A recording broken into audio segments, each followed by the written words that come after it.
Hello everybody and welcome back to the Blues Knot channel. Today I am back with another MLS Matchweek preview. And yes, I know, it's the international break, but for some reason in the MLS, and this is probably the only league in the world that does this, we actually have games in the international break. I mean, it's just, honestly, it's just so kind of completely out of order, and I'm kind of one of those people that are kind of against the fact that we should have games during the international break, and a couple of these fan base obviously are not happy about the fact that they have to lose a couple of these guys to international duty when they have a very big game coming up for them. But yeah, so I'm going to go through these 6 games. There's only 6 games, so it should be a relatively kind of quick video. Also, before I start this video, as you can see on my bottom, and I'm going to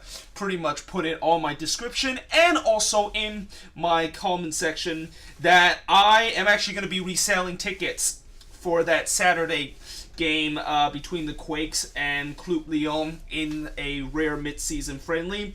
And the reason why I'm selling those tickets is because one of my friends actually bought 2 tickets and he wanted to go with me, so I decided to accept it. And I kind of also pay him about $25 because, you know, I don't want him to just pay both of the tickets. I'm kind of a person that, you know, I rather kind of like pay my own tickets. So yeah, both of my friend, both me and my friend is gonna go to this game with separate seats, and you know, I'm gonna be selling tickets for section 124, row 7, seats 5. That of course is my season ticket holder seat, and I'll be selling it for only $39. This is actually the face value for this game, and unfortunately it's not include fees, so if you add fees it's going to be like about $43. But you know, if you're still interested to come to this game, and I definitely recommend you to come to this game,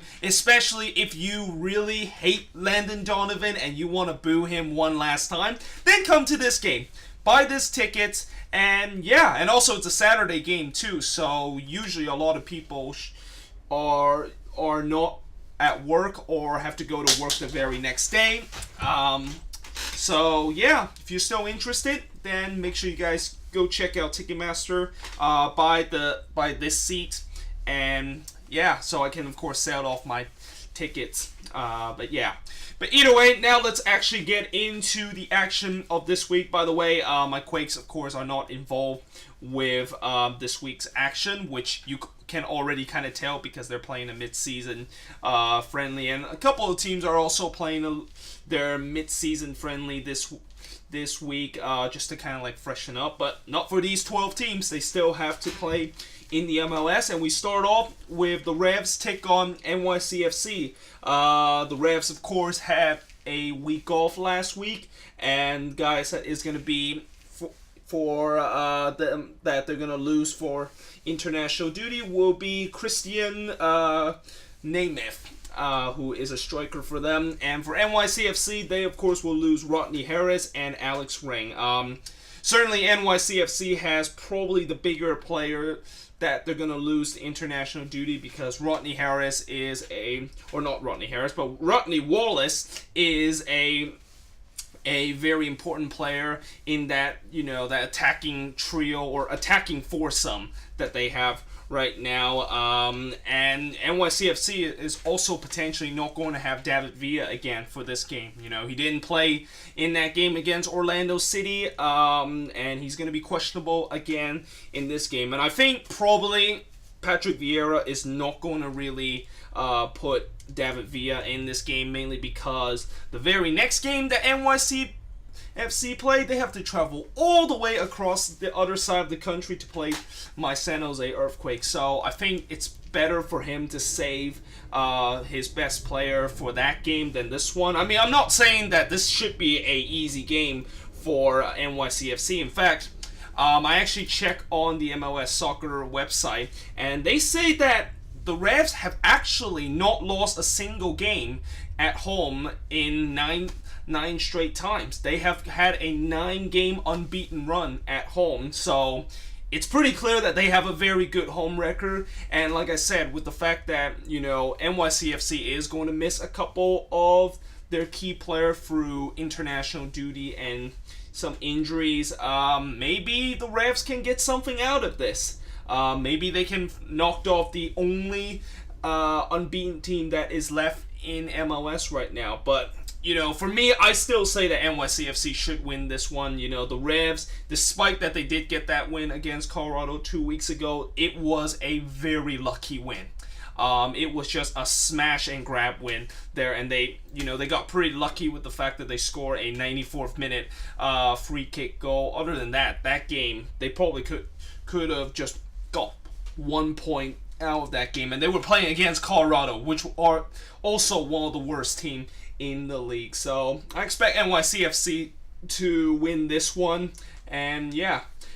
Meanwhile, moving on, next one, Dallas play against the Portland Timbers. Players on international duty for Dallas is Tisha Akindele, I guess that's how you pronounce. And for Portland, it's David Guzman and also Andy Polo. That will be guys that will be also be on international duty for Portland, and also Portland do have some injury that they have to worry about, I believe. And this is something that I actually have not mentioned so far with Portland, and I think this is a very key fact that you guys should know about it, is that Diego Chara is actually injured with this Portland Timber. He hasn't featured in any of the game, and there was I remember back when Portland played against LA, and one of the FS1 broadcaster actually told us that Portland have not won a game in 17 straight or something like that without Diego Chara in the starting 11. So it pretty much tells me that it's pretty clear that they really miss Diego Chara. And it's kind of surprised that I actually haven't mentioned that.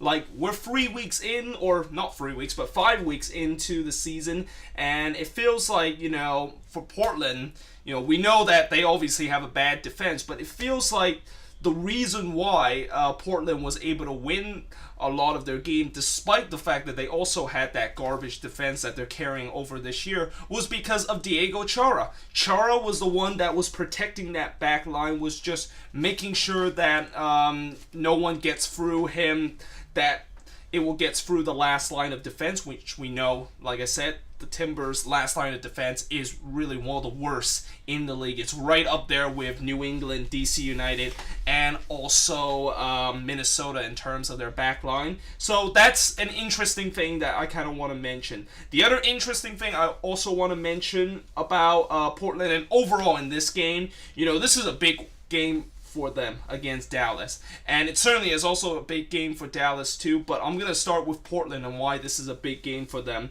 and the reason why it's a big game for them is that they do not want to start 0-3 for their first 3 game of the season. And I know the first 3 games of the season is on the road, and we know how MLS team usually never do well on the road, but if you're the Timbers and you look at how things have gone so far, there's got to be some concern right now. The defense, like I said, a million times is a big concern, but you also kind of got a concern about the fact that, guys that up front was supposed to score goals, guys like Diego Valeri and also Fernando Audi and Andy Polo, those guys that were supposed to be the key factors, so far they have not showed up at all in this season. So that might be a bit of a concern for Portland. And also it might have something to do with the fact that, maybe I would say the reason why Portland is off to such a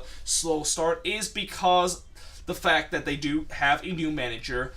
Giovanni Rossi tactics clearly have not really kind of implement into those Timber players. It's pretty clear that you know, these Timber players are still trying to adjust from the old Caleb Porter kind of tactics that they're so used to this new Gio Savarese tactic that is completely different than Caleb Porter. And as for Dallas, like I said, it's a big game for them because they need to prove that that last game wasn't just a fluke. You know, I will say this about the last game, and I'm not sure if I mentioned this in the review, but the good thing about the last game, besides the fact that they got all 3 points, is that guys like Maxi Urruti and also Mauro Diaz is actually started playing better. In fact, Mauro Diaz had an incredible game in the last match, and he of course was the player of the week. And if that is the Mauro Diaz that we saw last week, and if that is the one that we're going to see this week and also throughout the next couple of games and how he's going to get back in form, then this Dallas team can certainly start it to be like what it was a couple of years ago. Remember, this Dallas team, what was so good about this Dallas team was that guys like Mauro Diaz, Urruti, and also Lemar, alongside with Acosta, was just, they were in just crazy form. And that is why they were just so good in those couple of seasons that they had. And I think there was also one season they got like the Supporters Shield. And last year, it just, everything just fell off for them. The wheels just completely fall off. Those same guys are started to just kind of like drop off of a cliff, and now they're just trying to recover and trying to discover their old form right now. So for Dallas, if they want to discover that old form, they need to win this one against Portland, and a team that is also struggling so far earlier in the season. But overall, you know, I can see this to be a draw potentially, but you know, I don't know. It's a very tough one to call this one, but yeah. Meanwhile, next up, Columbus versus DC United. Columbus will not have Zach Steffen and Will Trapp, so Greg Berhalter will have to do something about the back line, because those are the two guys that is part of the back line. In fact, he will have to put his second choice goalkeeper in this, because Zach Steffen is their first choice goalkeeper and Will Trapp is pretty much their defense anchor in this. For DC United, oh boy, wow, that's a long list. So let me just get into it. Onel Fisher, Dane Kelly, Lissi Segura, Zoltan Stipper, and Bruno Miranda are all going to be on international duty, and that also hasn't got to the fact that they also have a ton of injury that they have to deal with. So yeah, DC United potentially is going to probably start a second kind of B team. I mean, I think maybe the only good news for DC is that they still have Darren Maddox. They still have Yamil Assad for this game against Columbus. But other than that, it's going to be interesting to see how the rest of the lineup is going to perform. I mean, we know that they're probably going to feel a very weak defense. But what about that midfield too? Some guys are still injured and some guys are still going on international duty. So yeah, it's going to be a very tough order for DC to play against Columbus. And despite the fact that Columbus does not have a very good back line in this game, and the fact that they have to go with like a second choice back line, Columbus still has a pretty good kind of deadly attack. I mean, I just have a feeling that Jarzy Zardes and Federico Higuain is going to have a field day against that DC United team. And I won't be surprised that Zardes was going to score. Zardes should have scored in that last game. Missed a couple of very good chances in that last game. So yeah, I think Columbus should win this one. This should be an easy one for them against a DC United team that is pretty much depleted because of injury and international duty.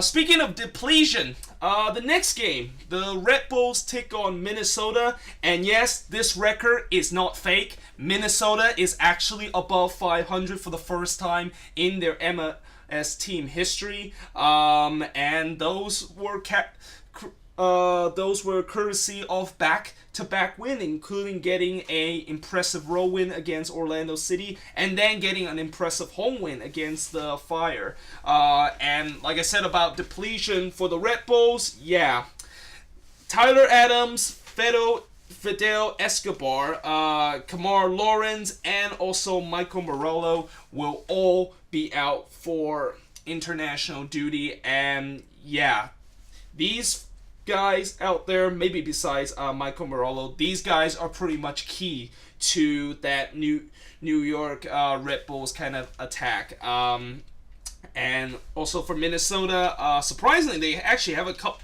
They have a couple of guys that they're going to miss in international duty. Michael Boxhall, Francesco Calvo, which is their captain, and Rasmus Schindler or something like that is going to be out for this game. But really, for the Red Bulls, this is the third straight game in a row that Jesse Marsch will have to start pretty much his B team, and it must suck the fact that he has to do that again. Although I think maybe that shouldn't be a kind of compliment that I should give Jesse Marsch about it, because he feels like he's fine with playing the B team. I mean, the Red Bulls clearly have shown that they definitely have depth in their team, and they have a lot of good kind of players that comes from the USL team and can fill those void to those guys that is missing in this lineup. And I think maybe the Red Bulls will be fine in this game. And I know they did lose their last game against RSL, basically fielding kind of like a B team again, but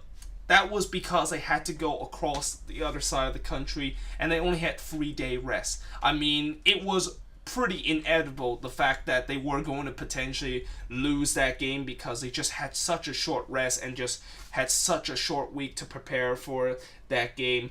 But still, Minnesota, you never know. Minnesota is certainly started to kind of surprise a couple of people earlier in the season. Maybe they can get another road win and maybe get 3 in a row for the first time in club history. And if Minnesota can once again have guys like in the last game, like Nicholson and Elbison, able to step up for them, guys that you probably would not know that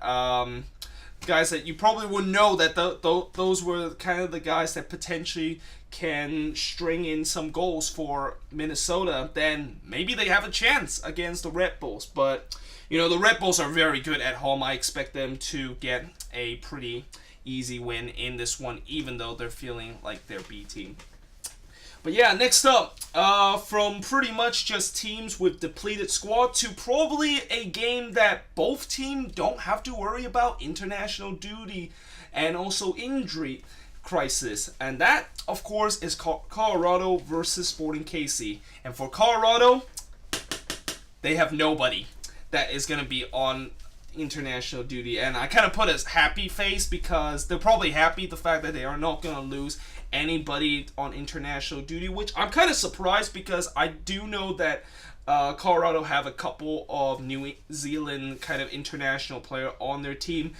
Former Quakes player Kip Covey obviously didn't get the New Zealand call-up, which was a bit surprising, because when he was with the Quakes, he always get called up for international duty for New Zealand. But yeah, Colorado don't have to worry about anything with their with anybody that they're gonna miss for international duty. And Sporting KC, the only guy they're gonna miss is Daniel Salal. But other than that, this should be a game that both teams are not going to worry too much about injury and the fact that they're going to lose a couple of guys for international duty. But having said that, I really think that potentially Sporting KC is going to walk out of Dick's Sporting Goods with all 3 points, because, Colorado is one of the worst teams in the league, and Sporting KC is basically just finding a new identity now, and that they completely reversed their philosophy of defense first and then attack,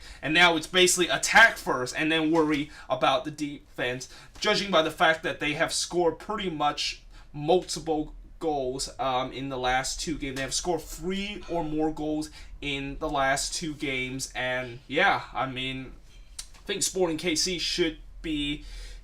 should have a pretty comfortable win in this one. I would expect probably Felipe Gutierrez, Johnny Russell, and company to once again have a field day against that really kind of weak Rapids defense.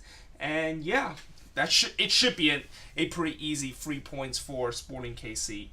But yeah, anyway, next up, and the last game of this match preview, it's Vancouver versus LA. And speaking of LA, I of course will be making a special video tomorrow about Zlatan coming into MLS. Yes, it is finally happened. You know, this rumor has been kind of gone on for the last couple of years of whether or not if Zlatan is coming to MLS. And you know, last year there was rumor that he was gonna come to LA that year. It never happened. This time it just got even louder, and it looks like it is pretty much almost confirmed. It's kind of unofficially confirmed that Zlatan Ibrahimovic is going to be joining the LA Galaxy, and he potentially could be in that squad for that derby against LAFC in the upcoming week. And yeah, of course we'll make a special video about this. I usually don't make videos about players joining another team besides my Quakes team, but this is just such a big deal. This is one of the bigger players that is coming into MLS, probably the biggest player that come to MLS ever since David Beckham went to MLS back in 2008 and completely changed how MLS is nowadays. So yeah, I'm gonna make a special video about that. I'm gonna be talking about I'm gonna talk about, are people of course hyped up for that, which obviously yes, and what LA is going to do with him in terms of where exactly are they gonna play him, or what exactly do they put him in the starting 11 straight away, or are they gonna let him come off the bench? So that of course will be tomorrow video, and I'm pretty sure LA will officially confirm that they have signed Zlatan Ibrahimovic. I mean, I can't believe I am even saying that word. Like, I never thought that this was the day that, of course, it could happen, but eventually it's going to happen. And I'm pretty sure that they really wish that they had signed him a couple of days earlier, because I'm going to get to Vancouver in terms of guys that they're going to miss, but guys that they're going to miss for LA in this game, Ola Kamara and Emre Clemente. And even though it seemed like there's only two guys that they're going to miss on their international duty, wait till you see their injury list. I mean, their injury list is literally it's literally almost a book. You can literally write almost a book about their injury list. I mean, they're gonna coming into this game without both the Dos Santos brothers. They're not gonna have Roman Alessandrinis for this game also, and they also will not have Ashley Cole because he got sent off in the last game, and they also won't have Ola Kamara because of international duty. And talking about the guys that potentially will replace them, oh wait, those guys are also injured too. Guys like João Pedro, Jameson the fourth, and Perry Kitchen. Well, Perry Kitchen is actually a starter, and also Chris Pontias. All are injured in this game, although Chris Pontias and Perry Kitchen are kind of questionable. So yeah, potentially Ziggy Smith is going to have to start a squad that is going to look very similar to the squad that LA field a lot throughout their last season. And we all know how that went with the Galaxy when they filled that kind of squad in the last game. I mean, it is just hot garbage for them. And like I said, they've really wish that they could have signed Zlatan a couple of days earlier, because they really need him in this game. They really need any kind of healthy kind of players in their lineup for this game against Vancouver. In fact, there was actually a very kind of funny quote on MLS soccer.com that talked about how Ziggy Smith is potentially thinking about putting an actual ad that talk about help wanted professional soccer to play in LA. And because that is how it is. They have just so much injury in their squad, and this is a game that I don't expect LA to win against Vancouver. I mean, Vancouver also have their own injury concern. Kai Kamara is also sort of questionable for this game. And also Kendall Watson will not be in this game. And this is not because of the suspension, which they are actually going to appeal that red card decision by Kendall Watson last week against Atlanta, and I'm very happy that they did that, and I'm really hoping they overturn that red card, because clearly that was not a red card at all. And yeah, I'm really hoping they appeal that. I mean, even if the red card of course stands, they of course would lose him in this game either way because he's on international duty. But what they really hope is that when he comes back to international duty, he doesn't have to he doesn't have to serve that suspension that he got in that Atlanta game. So yeah, but despite that, I think Vancouver should win this one. LA is just so depleted right now. I just don't see how, like, all their star player is just gone on their team. Their start striker, their start midfield, their start defense, all wiped out in their entire squad. So, I just don't see how LA is going to get anything out of this, and I expect Vancouver should easily cruise 3 points in this. But yeah, that of course is my preview done and dusted, and I kind of make this video a little bit longer than it should be, but oh well, it is what it is. I hope, of course, you guys enjoyed this video. Let me know in the comments what's your prediction for all these 6 games. And, of course, we'll be reviewing all these 6 games. I'm actually going to review it on Saturday night because all these games are actually on Saturday. And I'm going to try to watch about half of them. I'll probably watch this one, and maybe half of this one because I have to go to that Quakes game. And when I go to Avaya Stadium, and if the Wi-Fi actually work, unlike last time, then I might have a chance to catch both of these games and potentially catch all 6 games during this international break. But like I said, I hope you guys enjoyed this video. If you do, make sure you guys leave a like, smash that subscribe button, and yeah, I of course will see you guys next time.